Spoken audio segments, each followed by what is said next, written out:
कहेंगे? धर्म को बदनाम करने की बात करेगा। बागी आप लोगों को, महिलाओं को बागी बोलते हो, शर्म नहीं आती आपको? दाढ़ी टोपी लगा के बैठ गए इस्लाम के ठेकेदार बनके। हो कौन आप इस्लाम के ठेकेदार? ये क्या, अगर अपने अधिकारों की बात करें तो बागी कहेंगे उन्हें? देखिए राकेश, मुझे लगता है कि हम एक बहुत ही गंभीर मुद्दे पर चर्चा कर रहे हैं। रुक जाइए आजारी भाई, रुक जाइए। क्यों बोलते हैं? अपनी जुबान पे काबू नहीं रख पाते हैं? देखा नहीं जाता है मुसलमान पढ़ी लिखी लड़की बोल रही है, ये बर्दाश्त नहीं होता है क्या? चाल चल रहा है, चाल चल रही है। क्या चाल चल रही हूँ मैं? क्या बोलिए ना, क्या चाल चल रही हूँ? बताइए ना, अरे बताइए ना, क्या बागी क्यों बोला? बागी क्यों बोला? संविधान ना मानो, संविधान ना मानो। जय हिंद, वंदे मातरम। दोस्तों, मित्रों, भाइयों और बहनों, आज का जो वीडियो बहुत ही खास है। यूसीसी पर जो है वो डिस्कशन है, और यूसीसी के ऊपर जो ये मुस्लिम बोर्ड है, मुस्लिम पर्सनल लॉ बोर्ड है, उसे सच में क्या नफरत है? क्या वो नहीं चाहता कि ये देश जो है वो एक कानून से चले? क्या एक ही देश में हर मजहब, पंथ, संप्रदायों के लिए अलग अलग कानून बनाए जाने चाहिए? और बहुत सारी चीज़ें हैं दोस्तों इस वीडियो में निकल के आई हैं। छोटे बच्चियों की शादी तक कर देते हैं इस्लाम में। मुझे याद है जब एक सत्यमेव जयते नाम एक शो आमिर खान नाम का एक एक्टर करता था, तो उस एक्टर ने कभी भी इस्लाम की इस कुरीति के बारे में दुनिया और देश को नहीं बताया। वहां पर वो सिर्फ समाज की कुरीतियों को लेकर आता था, लेकिन हिंदू समाज की कुरीतियां तो उसे बंदे को दिख जाती थी, लेकिन इस्लाम की कुरीतियां किसी को नहीं दिखती हैं दोस्तों। और ये उसको बड़े फक्र से कहते हैं कि ये हमारी कुरान में लिखा है और कुरान का लिखा हुआ नहीं बदला जा सकता। दोस्तों, वीडियो लगाता हूँ स्क्रीन पर, अपने व्यू, अपने विचार मैं वीडियो के एंड में बताऊंगा। वीडियो एंड तक जरूर देखिएगा। चैनल को सब्सक्राइब नहीं करा है दोस्तों, मित्रों, भाई और बहनों, तो जरूर कर लीजिए। लेकिन अजहरी साहब, चूंकि आप मुस्लिम पर्सनल लॉ बोर्ड से हैं, मैं आपसे शुरू करता हूं सर। बहुत सारी बातें हैं, शादी की तय उम्र नहीं चाहिए, बेटा बेटी को एक समान अधिकार नहीं चाहिए, क्या क्या नहीं चाहिए वो लगातार स्क्रीन पर हम दिखा रहे हैं। सवाल आपसे पहला यह है कि शादी की तय उम्र से क्या दिक्कत है, और क्या यह एंटी इस्लामिक है? अगर हाँ तो कैसे? देखिए, सबसे अहम बात यह है कि मुस्लिम पर्सनल लॉ बोर्ड ने अपनी राय सौंप दी है देश को, अपनी राय दे दी है। अब इसमें आपका ड्राफ्ट कब आ रहा है, कब आप ड्राफ्ट लेके आ रहे हैं, कब आप बाज़ाहिर कर रहे हैं कि हम इसमें क्या क्या चीज लेकर के आ रहे हैं, वो आपकी जिम्मेदारी है। इस्लाम में मुस्लिम पर्सनल लॉ जो है वो नहीं बदल सकता। कुरान ने जो कहा है वो नहीं बदल सकता, जो हदीस में है वो नहीं बदल सकता। हमारे यहाँ जो शादी की उम्र है, तो शादी की उम्र के ताल्लुक से कोई ये नहीं है कि इतने साल की होगी तो शादी हो जाएगी। लड़का लड़की तो अजहरी साहब, मैं समझ गया। अजहरी साहब, मैं आपको क्रॉस कर रहा हूँ, मैं समझ गया आपकी बात। नहीं, मैं समझ गया। जो मुस्लिम पर्सनल लॉ बोर्ड की ओर से कहा गया है वो बाइट भी हमने सुनवा दी, और स्क्रीन पर बाकायदा लिखकर ग्राफिक्स में भी चला रहे हैं कि शादी की तय उम्र नहीं चाहिए, इस्लाम में शादी की उम्र निर्धारित नहीं है, युवा होते ही शादी हो जाएगी। ये सारी बातें कही गई हैं। मेरे सवाल का जवाब अभी भी नहीं मिला कि अगर शादी की तय उम्र, अरे रुक जाइए सर, सवाल सुन लीजिए। मेरे सवाल का जवाब चाहिए कि शादी की तय उम्र क्या इस्लाम के खिलाफ है? अगर हाँ तो कैसे? देखिए, अगर बालिग होने से ज्यादा उम्र हो रही है तो यकीनन इस्लाम के खिलाफ है। कुरान में कहाँ पर लिखा हुआ है ये बता दीजिए ना, सूरत नंबर बता दीजिए, सूरा नंबर। बहुत पहले मैं बता चुका हूँ आपको। नहीं, मुझे नहीं पता चल रहा है। मैंने भी तो 30 पारा पढ़ा है ना, शरिया भी पढ़ा है, जिन्ना वाला 1937 का वो भी पढ़ा है। तो जरा सूरा नंबर बता दीजिए कि पीरियड्स के बाद लड़कियों की शादी कर देनी बहुत जरूरी है भाई, नहीं तो वो आवारा हो जाएंगी। जरा बता दीजिए, ये जो वर्ड लिखा हुआ है ये बताइए ना, कुरान में कहाँ पर है? 30 पारे में मैंने बामाई ने पढ़ा है 30 पारा, और जिन्ना वाला 1937 का शरिया भी पढ़ा है। राकेश जी, ठीक है, जवाब पहले आपको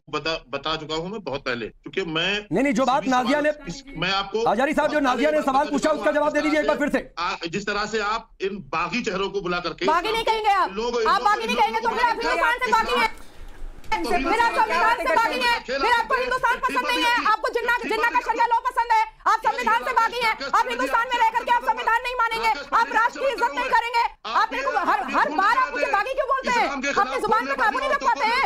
देखा नहीं जाता है मुसलमान पढ़ी लिखी लड़की बोल रही है, ये बर्दाश्त नहीं होता है क्या? चाल चल रहा है। क्या चाल चल रही हूँ मैं? क्या बोलिए ना, क्या चाल चल रही हूँ? बताइए ना, अरे बताइए ना, क्या बागी क्यों बोला? संविधान ना मानो, संविधान ना मानो, हिंदुस्तान में रह करके संविधान नहीं मानू मैं, इस धरती को मैं इज्जत नहीं दूं, सम्मान नहीं दूं, क्या करूं? सुनिए, मैं आ रहा हूं बीच में। अरे आजारी साहब सुनिए, आजारी साहब एक मिनट रुक जाइए। आजारी साहब सुनिए ना सर, सुनिए। अरे सुनिए, मैं जानबूझकर थोड़ी देर से शांत था। आजारी साहब सुनिए, थोड़ा महिलाओं का सम्मान करना सीखिए, उनके लिए कैसे शब्दों का इस्तेमाल किया जाता है वो जरा सीखिए। सुनिए सर, सम्मान आप कितना करते हैं? बागी क्यों बोला तुमने? बताओ, नहीं बताए ना। अच्छा, क्या देखा है? एक मिनट रुक जाइए।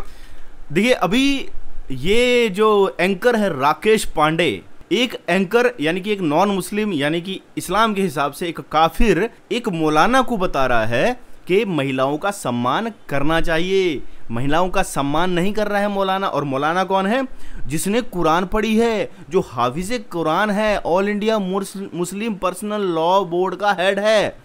वो बंदे को ये पता नहीं है कि महिलाओं का सम्मान कैसे करना है। साथ में वो नाजिया इल्मी है, वो वकील हैं पेशे से, पढ़ी लिखी हैं, किताबें सारी पढ़ी हुई हैं, उन्होंने खुद कहा कि कुरान भी पढ़ी हुई है। जब रेफरेंस दिया तो ये जो हाफिज नूर अहमद है ये किलस गया ऐसे ऐसे, क्योंकि भैया सच्चाई सामने नहीं आती। अच्छा, जैसे ही सच्चाई सामने आने लगती है ये लोग कहते हैं कि अरे भैया तुम तो चाल चल रहे हो, इस्लाम के अगेंस्ट में तुम लोग चाल चल रहे हो। भाई क्या बात है, ध्यान से नोट कीजिए इस चीज को। जब सच्चाई सामने आती है तो ये लोग कहते हैं चाल चल रहे हैं, मतलब कि आप लोग जो बातें बोलते हो और जो प्रोपेगेंडा करते हो वो करते रहो।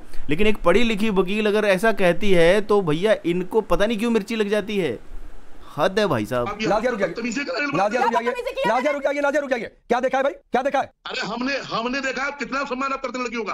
अच्छा आपने देखा कि मैं सम्मान नहीं करता? सम्मान भी तनेजा को देखा है, आप ही लोगों के चैनलों पर देखा है। आप किस तरह से रागी जूस को डांट रहे थे, देखा है हमने। अरे आपने कहा है कि आपने देखा है कि हम कैसे सम्मान करते हैं, मतलब कुछ भी बोलेंगे।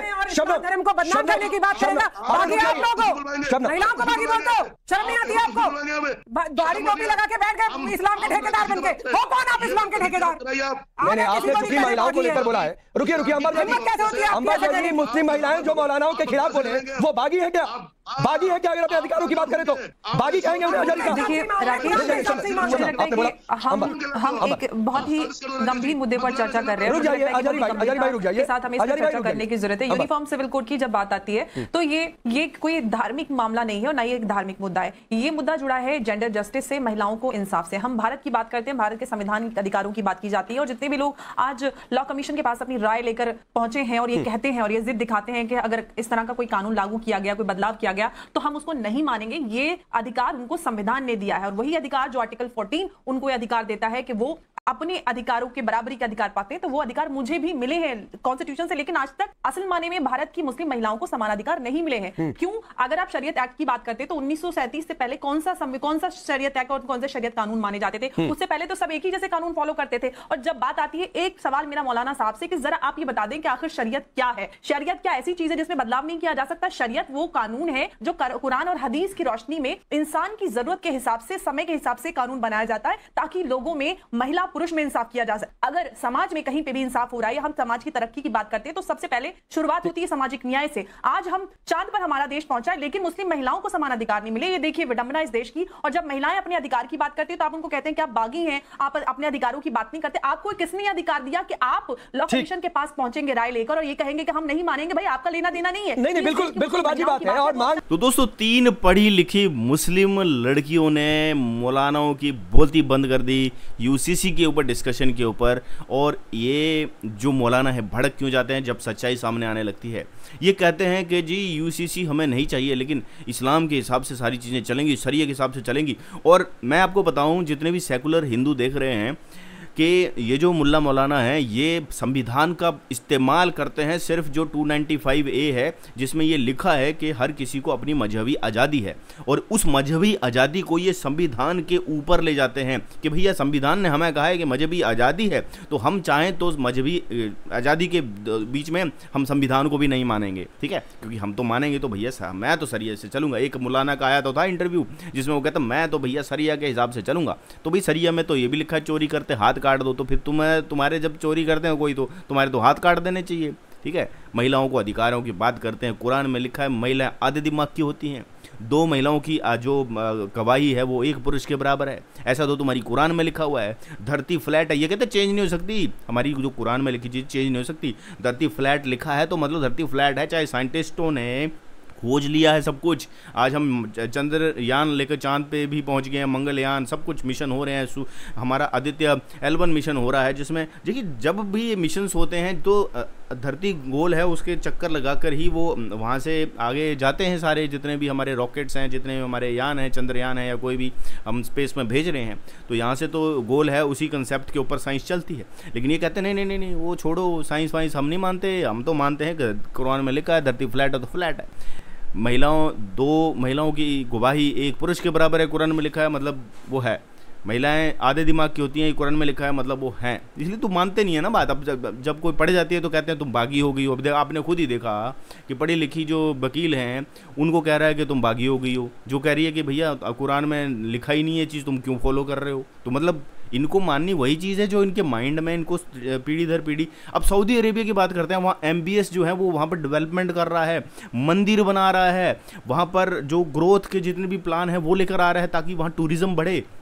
लेकिन भैया इनको तो वो चाहिए जो जहाँ से मतलब इस्लाम निकला है, वो जा रहे हैं सेकुलरिज्म की तरफ, वो जा रहे हैं सबके सौहार्द की तरफ। वो वहाँ पर जो माइनॉरिटी में हिंदू हैं उनके लिए मंदिर बना के दे रहे हैं, ज़मीन उनके नाम कर दी। कहता है जब तक सूरज चांद रहेगा ये ज़मीन आपकी रहेगी। MBS ने करा है, सऊदी अरब ने करा है, UAE में करा है। अभी आपने देखा ना G20 हुआ, तो उसमें भी बाहर से वो कितने लोग यहाँ पर आए और मोदी के साथ मिले, पाकिस्तान में गए भी नहीं वो। अब ये जो पता नहीं कौन सी दुनिया में ये जीते हैं, भारत के जो मुसलमान हैं पता नहीं कौन सी दुनिया में जीते हैं। जैसे पाकिस्तान में भी वैसे ही लोग हैं, क्योंकि इन्हीं के रिश्तेदार हैं ना वहाँ पर भी, जो पाकिस्तान में भी इन्हीं के रिश्तेदार हैं। अब पाकिस्तान की हालत आप खुद ही देख सकते हो, वो चाहता ही नहीं कि वो आगे डेवलपमेंट करे, वो तरक्की करे, क्योंकि वो भी अपने उन्हीं कट्टरवादी नियमों के आधार पर ही चलेगा। ठीक है, अब इनके पैगंबर खुद कहते थे कि भैया आप वक्त के हिसाब से चेंज कर सकते हो, लेकिन ये चेंज नहीं होंगे, ये चेंज नहीं होंगे भाई, क्योंकि ये कहते हैं पता नहीं कहाँ से पढ़ के आते हैं। वो जो ऐसे करके जो कुरानें पढ़ते हैं ना मस्जिदों में, वो रटा दिया जाता है कि भैया यही सच है, इसके ना इधर देखना है ना उधर देखना है। जो घोड़े को होता है ना, घोड़ा जब चलता है तो उसको ऐसे नाल लगा देती, वो लगा दी जाती साइड में कि तुझे ना इधर देखना है इधर नहीं, बस सीधे चलना है, बस लकीर का फकीर भी जिनको कहा जाता है। तो भैया ऐसे नई दुनिया चलती है, बहुत सारी चीज़ें हैं। ठीक है, सच्चाई की खोज करो। हमारे तो सनातन में ये लिखा है, भगवत गीता में कितने क्वेश्चन अर्जुन ने किए, उन सब क्वेश्चनों के जवाब कृष्ण ने दिया। कृष्ण ने तो ऐसा नहीं कहा तो क्वेश्चन करेगा मैं तेरा गर्दन काट दूंगा, तू तो बागी हो गया। बोला था क्या कृष्ण ने अर्जुन को कि तू बागी हो गया है? उसे धर्म का संदेश दिया, उसे कर्म का संदेश दिया, उसे योग का संदेश दिया, सब कुछ बता दिया। उसके बाद में कहा कि ये सारी चीज़ें मैंने तुझे बता दी हैं, अब तुझे फॉलो करना तो कर ले, नहीं करना तो मत कर। हालांकि इसीलिए भी हिंदू लिबरल है, लेकिन लिबरलिज्म में हिंदू ये भूल जाता है कि सामने वाला पक्ष कौन है। आम भाईचारा उनके अगेंस्ट में कर रहे हैं जो अपने मजहब के बड़े कट्टर हैं, उनके अगेंस्ट में भाईचारा क्या करोगे? तुम तो चेंज हो रहे हो, लेकिन वो चेंज नहीं होंगे, और उसी में तुम्हें मुसलमान बना रहे हैं। और वो मुसलमान बना के क्या किया जा रहा है? तरक्की। आप देखो, आटे के लिए, दाल के लिए पाकिस्तान जैसे देश हैं, वो कह रहे हैं कि अगर हम हिंदुस्तान में होते तो हम अच्छे रहते। आज भी कई वहाँ की जनता का ऐसे रिव्यू आते हैं कि भैया अगर हम भारत में जाना के आगे भी वोटिंग हो तो हम भारत में जाने को तैयार हों, कि ऐसे देश जहाँ पर डेवलपमेंट हो रही है। तो देखिए, जो बोला तो बहुत जाता है ना कि हिंदू बहुत कट्टरवाद है, ये हिंदू नहीं होता कट्टरवादी। ठीक है, हिंदू बहुत ही लिबरल है। यहाँ पर हम 33 कोटि देवी देवता हैं, जो एक ही ईश्वर की सत्ता है, वो अलग अलग नहीं है। ये कहते हैं तुम दूसरे खुदाओं की पूजा करते हो, ये दूसरे तीसरे खुदा नहीं होते हैं। ठीक है, ईश्वर एक है, और एक ही ईश्वर की 3 भौतिक शक्तियाँ होती हैं, जिसको ब्रह्मा विष्णु महेश हम कहते हैं, और तीनों अलग अलग नहीं हैं, वो एक ही हैं। और एक ही ईश्वर ने जो देवी देवता बनाए हैं, जल अग्नि जल वायु पृथ्वी अंतरिक्ष आकाश, ये दुनिया में कहीं भी चले जाओ, आप किसी भी देश में चले जाओ, ये देवी देवता ही हैं। मानने की बात है, ग्रेविटेशनल फोर्स है, माननी नहीं माननी, मत मानो मत मानो, पर वो तो है ना, वो तो रियल में है ना। तो हम तो इन प्राकृतिक चीज़ों को ही सम्मान देते हैं। हम पशुओं को सम्मान देते हैं, उनको काट रहे हो, तुम मार रहे हो, हम तो सम्मान दे रहे हैं ना। हम तो गाय को रोटी देते हैं, तुम क्या करते हो? तुम तो छुरी चला रहे हो ना गर्दन में। तो एक तरफ रक्षक है, एक तरफ भक्षक है। गौ रक्षकों को तुमने वो आतंकवादी बना रखा है। तो बहुत सारी चीज़ें हैं दोस्तों। ये वीडियो से जो निकल के चीज़ें आई हैं कि आप पढ़े लिखे समाज के अगेंस्ट में ये कट्टरपंथी हमेशा रहते हैं, और अपने ही जो पढ़ी लिखी मुस्लिम महिलाएं हैं उनको ये बागी कहते हैं। बड़ी शर्म की बात है। आज का वीडियो आपने देखा यहाँ तक, बहुत बहुत धन्यवाद आपका। ऐसी वीडियो चैनल पर लेके आता रहूँगा, मिलूंगा नेक्स्ट वीडियो में। तब तक दोस्तों, जय हिंद, जय भारत, जय सनातन।